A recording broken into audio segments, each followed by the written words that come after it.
Welcome to all of you. Myself Narendra Chaudhary, your zoology mentor. I am teach last 3 years for CUT UG, PG and NEET exams at Study Capital Institute Varanasi. So today we will discuss about your most important topic immunity. यानी कि आज की session में हम बात करने वाले हैं इम्यूनिटी के बारे में। और इम्यूनिटी आपके एग्जाम्स के पॉइंट ऑफ व्यू से मोस्ट इंपॉर्टेंट माना जाता है, क्योंकि इससे 1 से 2 क्वेश्चन हर एग्जाम में पूछे जा रहे हैं। तो सबसे पहले हम समझेंगे कि what is immunity and further बात करेंगे इम्यूनिटी के टाइप्स के बारे में कि इम्यूनिटी कितने प्रकार की होती है, जिसमें बेसिकली हम 2 टाइप्स के बारे में जानेंगे।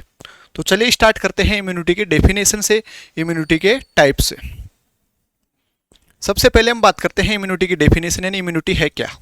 तो जनरली अगर हम समझे कि किसी भी ऑर्गेनिज्म या किसी भी पर्सन की जो बॉडी है उसका जो इम्यून सिस्टम है वो उसको क्या करता है, पैथोजन के अगेंस्ट में डिफेंस प्रोवाइड कराता है। तो किसी भी आपके ऑर्गेनिज्म की जो डिफेंस प्रोवाइड कराने की जो एबिलिटी है उसको हम क्या बोलते हैं, इम्यूनिटी बोलते हैं। तो इम्यूनिटी की डेफिनेशन देखिए, इम्यूनिटी इज द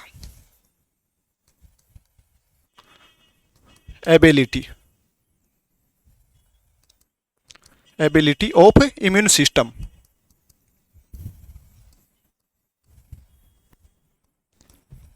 जो क्या करता है, डिफेंस प्रोवाइड कराता है।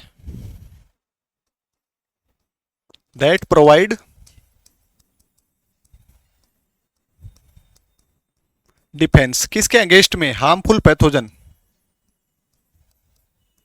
Against harmful pathogen.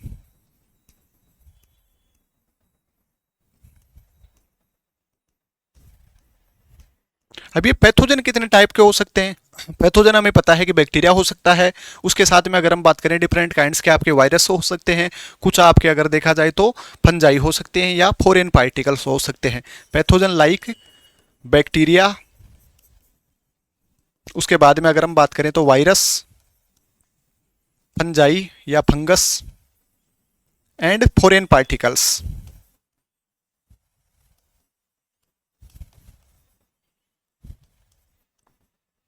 इनके अगेंस्ट में हमारे इम्यून सिस्टम की जो डिफेंस प्रोवाइड कराने की जो एबिलिटी है उसको हम क्या बोलते हैं, इम्यूनिटी बोलते हैं। अब हम बात करते हैं कि इम्यूनिटी कितने टाइप की होती है, यानी कि how many types of immunity. सबसे बेसिकली हम देखेंगे 2 टाइप्स की इम्यूनिटी। तो नेक्स्ट बात करते हैं types of immunity.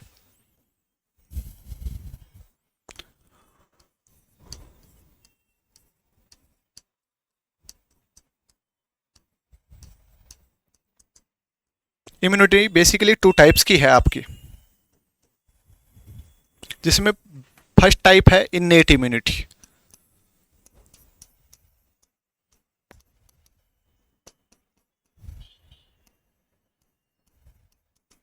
Innate immunity and second type रहेगा आपका एक्वायर्ड इम्यूनिटी, और इसी को हम क्या बोलते हैं, एडेप्टिव इम्यूनिटी।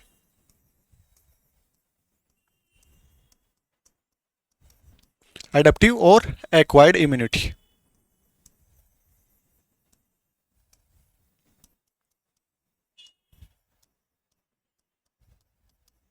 अब हम बात करते हैं सबसे पहले आपके जो इन्नेट इम्यूनिटी है उसके बारे में कि इन्नेट इम्यूनिटी होती क्या है। अगर हम देखें तो किसी भी पर्सन, किसी भी ऑर्गेनिज्म को उसके जन्म से जो आपके पैथोजन है उनसे लड़ने के लिए अलग अलग प्रकार की जो बोले तो पावर मिलती है। तो उसमें अगर हम देखें तो इन्नेट इम्यूनिटी है क्या, यानी कि नेचुरल रूप से, नेचुरली, और इसको हम बोल सकते हैं इनबोर्न, यानी जन्मजात, बाई बर्थ, जो हमारी बॉडी में डिफेंस सिस्टम पाया जाता है वो आपका क्या कहलाता है, इन्नेट इम्यूनिटी। इन्नेट इम्यूनिटी के लिए अगर हम बात करें तो इसको बोल सकते हैं बाई बर्थ। बाई बर्थ जो हमारे इम्यून सिस्टम को डिफेंस पावर मिलती है बाई बर्थ, वो आपकी इन्नेट इम्यूनिटी कहलाती है। इसके फर्दर टाइप्स की हम बात करेंगे आगे। यहाँ पर समझ लेते हैं सेकंड टाइप की जो इम्यूनिटी है, यानी कि एडेप्टिव इम्यूनिटी, जिसको हम क्या बोलते हैं, आपके एक्वायर्ड इम्यूनिटी भी बोला जाता है। तो ये कब जनरेट होती है, कब डेवलप होती है, यानी कि हमारे इम्यून सिस्टम की वो पावर जो डेवलप होती है कब, आफ्टर किसी पैथोजन के एक्सप्लोज करने के बाद में, after exposure to a pathogen. किसी पैथोजन से हमारी बॉडी का जब सामना हो जाता है, उसके बाद में हमारे जो इम्यून सिस्टम में जो एंटीबॉडीज़ बनती है, जो डिफेंस पावर जनरेट होती है, वो आपकी कहलाती है एडेप्टिव इम्यूनिटी। उसी को हम क्या बोलते हैं, एक्वायर्ड इम्यूनिटी बोला जाता है। तो यहाँ तक आपको इम्यूनिटी की बेसिक डेफिनेशन और इसके जो फर्दर 2 टाइप्स हैं, यानी कि वो आपको समझ में आई, इन्नेट इम्यूनिटी क्या होती है और एक्वायर्ड इम्यूनिटी क्या होती है। इसको और अच्छे से समझते हैं हम आगे इसके जो एग्जाम्पल्स और इसके टाइप के साथ में। तो सबसे पहले हम बात कर रहे हैं आपके इन्नेट इम्यूनिटी के बारे में।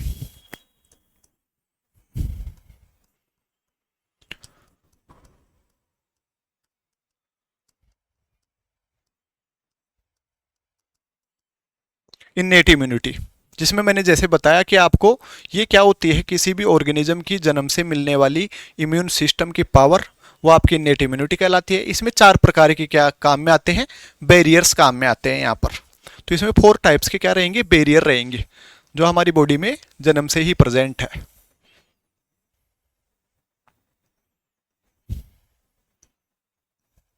फर्स्ट टाइप का बैरियर रहेगा यहाँ पर आपका फिजिकल बैरियर्स।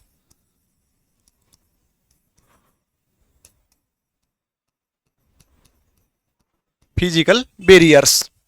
सेकंड टाइप में बोल सकते हैं हम फिजियोलॉजिकल बैरियर, या इसमें हम बोल सकते हैं कि हमारी बॉडी में पाए जाने वाले डिफरेंट टाइप्स के केमिकल्स जो पैथोजन की ग्रोथ को रोकते हैं।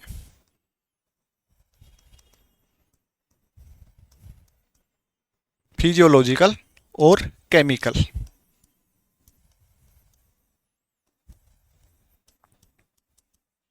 Chemical barriers. थर्ड टाइप में अगर हम देखें तो हमारे ब्लड है या हमारा जो इम्यून सिस्टम है, उसमें डिफरेंट काइंड्स की क्या पाई जाती हैं, सेल्स पाई जाती हैं, जो हमारे जो पैथोजन है उनकी ग्रोथ को रोकती है। तो थर्ड रहेगा आपका सेल्यूलर बैरियर्स। और नेक्स्ट अगर हम देखें तो फोर्थ टाइप रहता है इन्फ्लामेटरी रेस्पॉन्स, या इसको बोलते हैं हम साइटोकाइन बैरियर।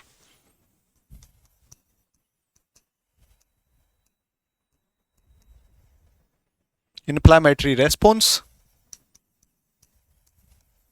और इसी को बोला जाता है साइटोकाइन बैरियर।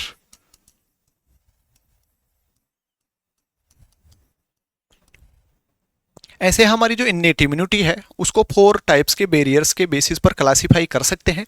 अब हम बात करते हैं सबसे पहले आपके फिजिकल बैरियर्स के बारे में। जैसे हमें पता है कि किसी भी ऑर्गेनिज्म की बॉडी के ऊपर क्या पाई जाती है, स्किन प्रेजेंट है, और स्किन डिफरेंट टाइप्स के जो पैथोजन है, जिसको हम क्या बोलते हैं, एंटीजन बोलते हैं, उनको हम उन बॉडी में एंटर होने से रोकती है। तो पहला रहेगा यहाँ पर अगर आप देखें तो स्किन। एंड सेकेंड टाइप्स की अगर हम बात करें, बहुत सारे आपके जैसे कि म्यूकस कोटिंग मेम्ब्रेन प्रेजेंट रहती है अलग अलग टाइप के ट्रैक्ट्स के अंदर, जिसमें अगर देखें तो रेस्पिरेटरी ट्रैक्ट यानी कि नेजल चैम्बर और हमारा रेस्पिरेटरी ट्रैक्ट हो गया। उसके बाद में जो हमारा गट वाला ट्रैक्ट है या यूरोजेनाइटल ट्रैक्ट है, वहाँ पर क्या पाई जाती है, म्यूकस कोटिंग, म्यूकस मेम्ब्रेन, जो क्या करती है, पैथोजन को किल करने का काम करती है, उनको ब्लड स्ट्रीम में जाने से रोकती है। तो ये 2 टाइप्स के बैरियर हैं, यानी कि first skin and second is mucus membrane. ये आपके किस बैरियर के रूप में जाने जाते हैं, आपके फिजिकल बैरियर के रूप में जाने जाते हैं, क्योंकि डायरेक्ट रूप से पैथोजन को एंटर होने से रोकते हैं। सेकेंड टाइप्स में अगर हम देखें जिसको केमिकल बैरियर्स बोलते हैं, तो आपके ऑर्गेनिज्म बॉडी में या हमारी बॉडी में डिफरेंट टाइप्स के केमिकल्स हैं जो क्या करते हैं, ये आपके पैथोजन है उनको ग्रोथ को या उनकी जो एक तरीके से इंक्रीज होने नंबर इंक्रीज होने को रोकते हैं। पहला अगर हम देखें इसमें तो आपका स्टमक है, उसमें आपने सुना होगा कि स्टमक में क्या पाया जाता है, HCl, यानी कि जो हाइड्रोक्लोरिक एसिड है वो आपका एक स्ट्रॉन्ग एसिड है जो डिफरेंट टाइप्स के जो पैथोजन है उनको किल करेगा। फूड के साथ में बहुत सारे आपके पैथोजन जाते हैं अंदर, और लेकिन वो क्या है, डिजीज कोज नहीं कर पाते हैं। क्यों? क्योंकि उनको स्टमक के द्वारा क्या कर दिया जाता है, स्टमक में जो सिक्रेट होने वाला HCl है उसके द्वारा डिस्ट्रॉय कर दिया जाता है। सेकेंड टाइप्स में अगर हम देखें तो इसमें आते हैं आपके लाइसोजाइम एंजाइम। ये लाइसोजाइम एंजाइम है वो बैक्टीरिया की सेल को डिस्ट्रॉय करने के लिए काम में आता है, और ये कहाँ पर पाया जा सकता है, हमारी जो आई का जो टीयर है उसमें। उसके बाद में अगर हम देखें तो हमारे जो माउथ में जो सलाइवा है उसमें भी लाइसोजाइम प्रेजेंट रहता है, तो वो भी हमारी फूड में प्रेजेंट या हमारे जो एयर के थ्रू एंटर होने वाले पैथोजन है उनको किल करने के काम में आता है। तो टीयर और सलाइवा के अंदर क्या प्रेजेंट रहता है, आपका ये लाइसोजाइम एंजाइम। थर्ड टाइप में अगर हम देखें यहाँ पर, इसके थर्ड टाइप में तो यहाँ पर प्रेजेंट रहेगा आपका फीवर, यानी कि बॉडी का टेम्परेचर। जब हमें फीवर होती है तो हमारी बॉडी का टेम्परेचर 37 डिग्री सेल्सियस ना रह के वो थोड़ा सा इंक्रीज हो जाता है, कितना, अराउंड 40 डिग्री के अराउंड पहुंच सकता है, इससे ज़्यादा भी हो सकता है। तो ये टेम्परेचर में जो ग्रोथ हुई है, इंक्रीज हुआ है, ये क्या काम में आता है, ये आपका करता है कि जो डिफरेंट टाइप्स के पैथोजन हमारी बॉडी में इन्फेक्शन कर रखे हैं, ग्रोथ कर रहे हैं, उनकी ग्रोथ को रोका जाए। तो उसकी वजह से जो आपका फीवर है, जिसमें बॉडी का टेम्परेचर अराउंड 40 डिग्री सेल्सियस हो जाता है, वो भी आपका क्या काम में आता है, ये आपके डिफरेंट टाइप्स के जो पैथोजन है उनकी ग्रोथ को रोकता है। तो टेम्परेचर बोल दीजिए इसको, या अगर हम बात करें तो फीवर बोल दीजिए। यह हमारे केमिकल बैरियर के अंदर आते। सेल्यूलर बैरियर में मैंने बताया कि ब्लड के अंदर डिफरेंट टाइप्स की सेल्स हैं, जिसमें बेसिकली रूप से जो आपके WBC हैं, वाइट ब्लड सेल, वो क्या करती हैं, एक तरीके से एंटीबॉडीज को जनरेट करने का काम करती हैं या पैथोजन से लड़ने का काम करती है। तो WBC की जो डिफरेंट टाइप्स हैं उसमें आप अगर देखोगे तो नाम सुना होगा आपने, जानते होंगे कि जैसे मैक्रोफेज सेल हो गई, न्यूट्रोफिल सेल हो गई, डेंड्राइटिक सेल हो गई, या नेचुरल किलर सेल हो गई। ये क्या करती हैं, पैथोजन का फेगोसाइटोसिस करती हैं। तो न्यूट्रोफिल्स, सेकंड अगर हम देखें तो आपकी मैक्रोफेज, थर्ड अगर हम देखें तो natural killer cell, NK cell जिनको बोला जाता है, और फोर्थ अगर देखें तो आपका डेंड्राइटिक सेल्स। ये चार टाइप के आपके क्या हैं, सेल्स हैं, जो बेसिकली और भी फर्दर टाइप्स हो सकते हैं, पर हम जनरली 4 टाइप्स की बात कर रहे हैं कि हमारी बॉडी में पाई जाने वाली इम्यून सेल्स जो आपके एंटीजन या पैथोजन से लड़ने का काम करती है। अब हम बात करते हैं साइटोकाइन बैरियर, जिसको हम बोलते हैं इन्फ्लामेटरी रेस्पॉन्स। कहीं पर अगर हमारी बॉडी में क्या हो जाता है, इन्फेक्शन हो जाता है, तो वहाँ पर इन्फेक्शन होने वाली जो सेल है वो क्या करती है, एक प्रकार का आपका ग्लाइकोप्रोटीन सिक्रीट करती है। जैसे कि यहाँ पर देखिए कि ये कोई सेल थी और ये क्या हो गई, किसी भी, जैसे मेनली वायरस से इफेक्टेड हो गई। तो वायरस से इफेक्टेड ये सेल है। अब इसके जो नेबरिंग सेल है, जो अभी तक क्या है कि नॉन इन्फेक्टियस है, इनके ऊपर इन्फेक्शन नहीं हुआ है, ये हम जनरल बात कर रहे हैं, ये आपकी क्या है, हेल्दी सेल है, नेबरिंग सेल। तो ये जो वायरस से इन्फेक्टेड सेल थी, उसके द्वारा एक आपका ग्लाइकोप्रोटीन सिक्रीट किया जाता है, जिसका नाम रहता है, जिसको जानते हैं हम क्या, इंटरफेरोन। किस नाम से जानते हैं, इंटरफेरोन के नाम से जानते हैं।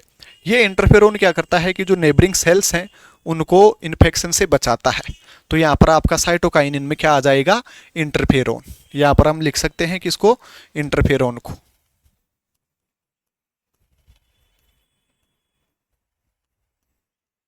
इंटरफेरोन, ठीक। तो ऐसे हमने क्या बात की है, इन्नेट इम्यूनिटी में हमारी बॉडी में जन्म से या बाई बर्थ हमारे पास में 4 प्रकार के बैरियर्स या 4 प्रकार की प्रोटेक्टिव पावर है, जिसमें फिजिकल बैरियर, सेकंड आपका फिजियोलॉजिकल या जिसको हम बोल सकते हैं केमिकल बैरियर, थर्ड रहता है आपका सेल्यूलर बैरियर, जिसमें डिफरेंट टाइप्स की जो क्या है एंटीबॉडीज यानी जो जनरेट करने वाली सेल्स हैं वो काम में आती है, फोर्थ आपका इन्फ्लामेटरी रेस्पॉन्स या जिसको बोला जाता है साइटोकाइन बैरियर। इसमें क्या होता है कि जो इन्फेक्शन होने वाली सेल है, जिसके ऊपर इन्फेक्शन हो चुका है, वो आपका इंटरफेरोन सिक्रेट करती है। जनरली ये किसके लिए होता है, वायरस से इन्फेक्टेड सेल्स के द्वारा होता है। तो ये आपकी इन्नेट इम्यूनिटी की टाइप्स के बारे में बात की है। अब फर्दर हम बात करते हैं सेकेंड टाइप, जो हमारी इम्यूनिटी का क्या था, सेकेंड टाइप था आपका एडेप्टिव या एक्वायर्ड इम्यूनिटी। इसको समझते हैं हम।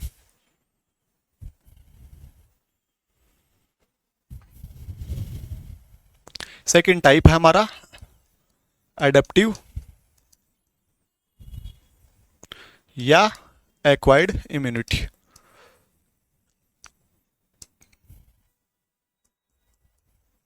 इसमें मैंने जैसे बताया आपको कि ये कब जनरेट होती है, कब डेवलप होती है, पैथोजन के एंटर करने के बाद में या पैथोजन से हमारे बॉडी का सामना हो जाए उसके बाद में, यानी develop after एक्सप्लोजर pathogen.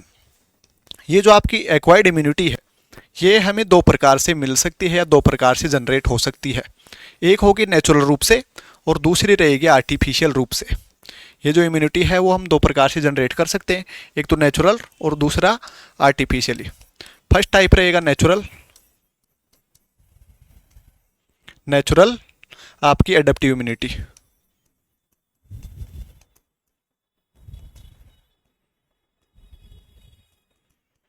Second type रहेगा आर्टिफिशियल।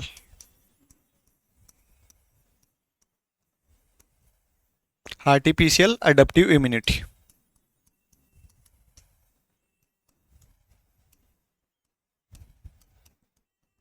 अब इनके नाम से हमें पता चल रहा है नेचुरली, यानी कि अगर हमारी बॉडी में क्या हो कि नेचुरल रूप से जो एक्वायर्ड इम्यूनिटी है वो जनरेट हो तो वो नेचुरल कहलाती है। आर्टिफिशियल जिसमें हम क्या कर रहे हैं, किसी भी स्टिमुलेशन के द्वारा या आर्टिफिशियल तरीके से क्या किया जाए, हमारे इम्यून सिस्टम को जनरेट किया जाए, इम्यूनिटी प्रोवाइड करवाई जाए, तो वो कहलाता है आपका आर्टिफिशियल एडेप्टिव इम्यूनिटी। अब यहाँ पर अगर आप देखें तो जो नेचुरल और आर्टिफिशियल दोनों जो इम्यूनिटी है वो फर्दर क्लासीफाई की गई है टू टाइप्स में, यानी कि इसमें आपका रहेगा पहला टाइप एक्टिव और सेकंड टाइप रहेगा पैसिव।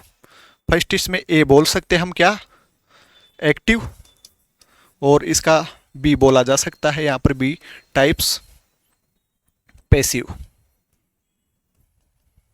सेम इसी तरह आपके आर्टिफिशियल जो अडेप्टिव इम्यूनिटी है वो भी टू टाइप्स में डिवाइड की गई है, क्लासीफाई की गई है। पहला वो टाइप यानी कि ए टाइप रहेगा एक्टिव और सेकंड टाइप रहेगा पैसिव। ठीक है, अब इसमें हम बात करते हैं सबसे पहले नेचुरली कौन सी, एक्टिव नेचुरल एडेप्टिव इम्यूनिटी, फिर बात करेंगे पैसिव नेचुरल एडेप्टिव इम्यूनिटी के बारे में। तो अगर हम देखें कि हमारी बॉडी में इम्यून सिस्टम कब जनरेट हो, जब नेचुरल रूप से कोई इन्फेक्शन हो जाता है या कोई पैथोजन आ जाता है, उसके बाद में हमारा इम्यून सिस्टम एक्टिव होकर क्या करता है, एंटीबॉडीज़ बनाता है और उस पैथोजन को किल करने का काम करता है। तो वो आपके इस प्रकार की इम्यूनिटी कैसी कहलाएगी, आपकी अडेप्टिव के अंदर भी उसका नेचुरल टाइप में एक्टिव इम्यूनिटी, यानी कि नेचुरल इन्फेक्शन के बाद में जनरेट होने वाली इम्यूनिटी। अब उसके बाद में पैसिव में अगर हम देखें तो हमारी बॉडी में अगर नेचुरल रूप से कोई एंटीबॉडीज़ मिल जाए, नेचुरल रूप से मिले वो, और उसके द्वारा हमारी बॉडी में जो डेवलप होने वाली इम्यूनिटी है वो कहलाती है पैसिव इम्यूनिटी। आपने सुना होगा कि जो इन्फेंट है उसको मदर क्या करती है, मिल्क पिलाती है। अब उनके मिल्क में क्या होता है, मिल्क में पाए जाते हैं डिफरेंट टाइप्स के आपके एंटीबॉडीज़, जिसमें मेन रहता है आपका एंटीबॉडी ए, यानी किसमें, ब्रेस्ट मिल्क में, ब्रेस्ट मिल्क की बात कर रहे हैं हम। ब्रेस्ट मिल्क में क्या है, इम्यूनोग्लोबिन ए है, जो इन्फेंट को क्या करता है, एक तरीके से इम्यूनिटी प्रोवाइड करवाता है। सेकंड अगर हम देखें तो मदर की जो बॉडी है उसमें पाई जाती है इम्यूनोग्लोबिन जी, जिसको किससे डिनोट किया जाता है, IgG से। ठीक है, तो ये प्लेसेंटा से क्रॉस होके इन्फेंट की बॉडी में आ जाती है और उसको क्या करती है, एक तरीके से इम्यूनिटी प्रोवाइड कराती है। तो ये किसका एग्जाम्पल है, किसका जानते हैं हम, पैसिव इम्यूनिटी के रूप में जानते हैं, लेकिन वो मिली कैसे, हमें नेचुरल रूप से मिली है। ठीक है, अब आर्टिफिशियल में हम क्या कर रहे हैं कि हमारी बॉडी में आर्टिफिशियल रूप से क्या किया जा रहा है, इम्यूनाइजेशन किया जा रहा है। तो इम्यूनाइजेशन में भी फर्स्ट टाइम देखते हैं एक्टिव। एक्टिव का मतलब कि किसी भी पर्सन या ऑर्गेनिज्म की बॉडी को खुद से एक्टिव होने के बाद में एक्टिव होकर क्या करे, वो एंटीबॉडीज़ बनाए। तो इसमें आपने सुना होगा वैक्सीन, जो भी हम वैक्सीन करवाते हैं, वैक्सीन लेते हैं, वो आपका क्या होता है, उसमें एक तरीके से किल किए हुए, वीक किए हुए पैथोजन होते हैं जो बॉडी के अंदर जाने के बाद में डिजीज तो कोज कर नहीं पाते, लेकिन वो क्या करते हैं कि एक तरीके से हमारे जो इम्यून सिस्टम है उसको क्या कर देते हैं, ट्रिगर कर देते हैं। तो इसमें क्या होते हैं, वीक या किल पैथोजन होते हैं जो हमारे इम्यून सिस्टम को क्या कर देंगे, एक्टिव कर देंगे, किसके लिए, एंटीबॉडीज़ बनाने के लिए। तो एक्टिव इम्यूनिटी किससे मिल सकती है, हमें वैक्सीन से मिल सकती है। उसके बाद में अगर हमें रैपिड इम्यूनाइजेशन चाहिए और रैपिडली हमें एंटीबॉडीज़ चाहिए, तो उस टाइम हम क्या कर सकते हैं, बने बनाई एंटीबॉडीज़ ट्रांसफ़र करें, यानी बाईमेड एंटीबॉडीज़, जिसको किससे डिनोट कर रहा हूँ मैं यहाँ पर, AB से डिनोट कर रहा हूँ। अगर बने बनाए एंटीबॉडीज़ हमारी बॉडी को प्रोवाइड करा दिए जाते हैं तो वो इस प्रकार का जो इम्यूनाइजेशन है वो कहलाता है आपका आर्टिफिशियल पैसिव इम्यूनाइजेशन। इसका एग्जाम्पल क्या रहेगा, एंटीवेनम सीरम। अगर कभी किसी को सांप काट ले या स्नेक बाइट कर ले तो उस टाइम में हमें हाथों हाथ जल्दी से रैपिडली क्या चाहिए, एंटीबॉडीज चाहिए, तो वहाँ पर काम में आता है आपका एंटीवेनम सीरम। ये किससे बनाए जाते हैं, ये एंटीबॉडीज जो दूसरे किसी अदर ऑर्गेनिज्म में डेवलप हो रही हैं उनसे हमने एक्सट्रैक्ट किया और प्रोसेसिंग के बाद में डायरेक्टली किसी आपके पर्सन को प्रोवाइड करा दिया, तो ये कहलाता है आपका पैसिव इम्यूनाइजेशन। ठीक है, तो बेसिकली हमने सबसे पहले समझा है आपकी जो इम्यूनिटी है उसकी डेफिनेशन कि इम्यूनिटी होती क्या है। तो इम्यूनिटी आपकी बॉडी की वो पावर है जो पैथोजन से लड़ने के लिए डिफेंस करती है। और उसके बाद में उसके टाइप्स में देखें तो फर्स्ट टाइप है रहता है आपका इनेट इम्यूनिटी, सेकेंड टाइप है आपका अडेप्टिव इम्यूनिटी, उसी को हम क्या बोलते हैं, एक्वायर्ड इम्यूनिटी। अब अडेप्ट जो आपकी इनेट इम्यूनिटी है उसमें हम देखते हैं कि जो नेचुरल रूप से मिलती है, और नेचुरल रूप से हमारी बॉडी में 4 प्रकार के बैरियर्स या 4 प्रकार के एक तरीके से डिफेंस मैकेनिज्म पाई जाती है, जिसमें फिजिकल बैरियर है, स्किन और म्यूकस मेम्ब्रेन, फिजियोलॉजिकल या डिफरेंट टाइप्स के केमिकल्स। थर्ड अगर हम बात करें तो नेचुरली रूप से पाई जाने वाली ब्लड में सेल्स जो पैथोजन्स को लड़ने का काम करती है, किल करती है। फोर्थ रहता है आपका साइटोकाइन बैरियर, यानी वायरस से इन्फेक्टेड जो सेल्स हैं उसके द्वारा एक टाइप का आपका इंटरफेरोन सीक्रेट किया जाता है, जो क्या करता है कि नेबरिंग सेल्स को बचाता है इन्फेक्शन से। सेकेंड टाइप हमने देखा है आपका एडेप्टिव इम्यूनिटी या एक्वायर्ड इम्यूनिटी। इसको फर्दर 2 टाइप्स में क्लासीफाई किए हैं, natural adaptive immunity and artificial adaptive immunity. Natural में, एक्टिव में अगर हम देखें तो अगर हमारी बॉडी में नेचुरल रूप से कोई इन्फेक्शन होता है और फिर हमारा इम्यून सिस्टम क्या होता है, स्टिमुलेट होता है, किसके लिए, आपकी एंटीबॉडी जनरेट करने के लिए। तो उस प्रकार की जो इम्यूनाइजेशन है वो कहलाता है नेचुरल एक्टिव इम्यूनाइजेशन। और जब हमें यार नेचुरल रूप से बॉडी को क्या मिल जाए, एंटीबॉडीज़ मिल जाए, जैसे इन्फेंट को मिलने वाला जो मिल्क है उसमें पाया जाने वाला एंटीबॉडी ए, और इन्फेंट में मदर के द्वारा आने वाला इम्यूनोग्लोबिन जी। तो ये दोनों क्या है, आपकी नेचुरल पेसिव इम्यूनिटी के एग्जाम्पल्स है। जब हमारी बॉडी में क्या किया जाए कि इम्यूनाइजेशन किया जाए, बॉडी को ट्रिगर किया जाए आपके एंटीबॉडीज़ बनाने के लिए, वो कैसे, वैक्सीन के थ्रू, तो वहाँ पर हमारा एक्टिव आर्टिफिशियल इम्यूनिटी कहलाता है। और फिर हम बात करें कि जब बने बनाए एंटीबॉडीज़ यानी बाई मेड एंटीबॉडीज़ मिल जाए तो वो कहलाता है आपका पेसिव आर्टिफिशियल इम्यूनिटी। तो आई होप आपको ये जो हमने टाइप पढ़े हैं इम्यूनिटी के और इम्यूनिटी की जो डेफिनेशन पढ़ी है समझ में आई होगी, एकदम अच्छे से क्लियर हुआ होगा। तो अगर समझ में आ गई है तो वीडियो को लाइक कर लो, चैनल को सब्सक्राइब कर लो, और उसके बाद में मिलते हैं नेक्स्ट ऐसे एक फर्दर इम्पोर्टेंट टॉपिक के साथ में आपके, वो नीट एग्ज़ाम का हो चाहे CUT PG UG एग्ज़ाम का हो, उसी के साथ में मिलेंगे। तब तक के लिए आप पढ़ते रहो, अच्छे से अपने टाइम को यूटिलाइज करो और स्वस्थ रहो। Thank you.